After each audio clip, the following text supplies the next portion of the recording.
네, 오늘 카메라 출동은 고발이라기보다는 우리 다 같이 냉정하게 한번 되짚어보는 시간이 됐으면 합니다. 그 대상은 해외 유학입니다. 누구나 한 번쯤 동경을 하고 또 해외 유학 다녀와서 성공한 사람도 많습니다. 그러나 잘 보면 그 반대의 경우가 더 많습니다.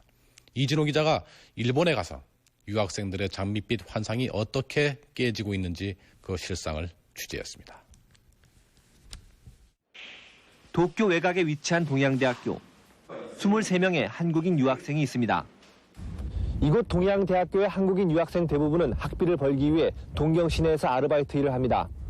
아르바이트 일이 있는 동경시내까지 오가는 데만 하루 4시간을 소비해야 합니다. 일본 도쿄 신주쿠의 한국인 식당. 좁은 계단으로 올라간 3층 다락방 한 구석엔 지친 표정의 남학생 하나가 정신없이 골아떨어져 있습니다. 올해 28살의 백일인 씨.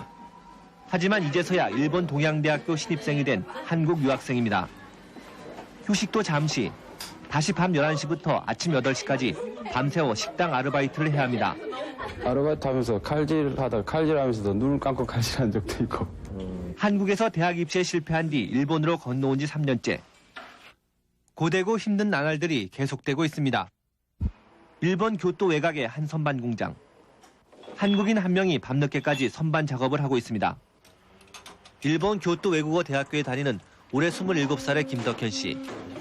학비와 생활비를 벌기 위해 이곳에서 일한 지 벌써 5년째입니다. 책을 읽어야 되고 발표도 해야 되고 하기 때문에 여러 가지 일이 겹치고 시간은 쫓기고 그럴 때는 무엇인가 한 가지를 포기하고 싶을 때가 많았습니다. 우리나라의 해외 유학생 수는 매년 꾸준히 늘어나 92년에 8만 5천여 명에서 지난해에는 13만 3천여 명으로까지 늘었습니다.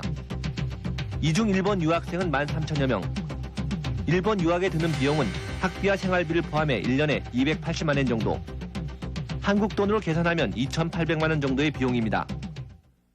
유학생들이 구할 수 있는 아르바이트는 기껏해야 식당 일 정도. 시간당 1,500엔 정도 되는 수당으로는 학비와 생활비에는 턱도 없이 모자르고 몸은 몸대로 녹초가 됩니다. 이렇다 보니 쉽게 돈을 벌 수 있는 유흥업소 종업원으로 전락하는 여학생들도 종종 있다는 얘기를 듣습니다. 유흥업소라든가 그런 데서 아르바이트를 하게 되면 그 시급이 높아요. 그런 데서 일을 한 번 하게 되면 다른 데서 일하는 것보다 그런 데서 조금 일하는 게 공부할 시간이 있다는 게 좀 점점 사고방식이 조금씩 가치관이 흐트러지게 되거든요. 또 중간에 포기하는 유학생들이 계속 늘어가고 있는 추세입니다. 그러나 무엇보다도 장래 진로가 불투명한 것이 가장 큰 문제점입니다. 불경기로 인해 지난해 일본의 대졸자 취업률은 65.9%로 사상 최악. 외국인 현지 취업은 말할 것도 없이 더 어렵습니다. 국내도 마찬가지.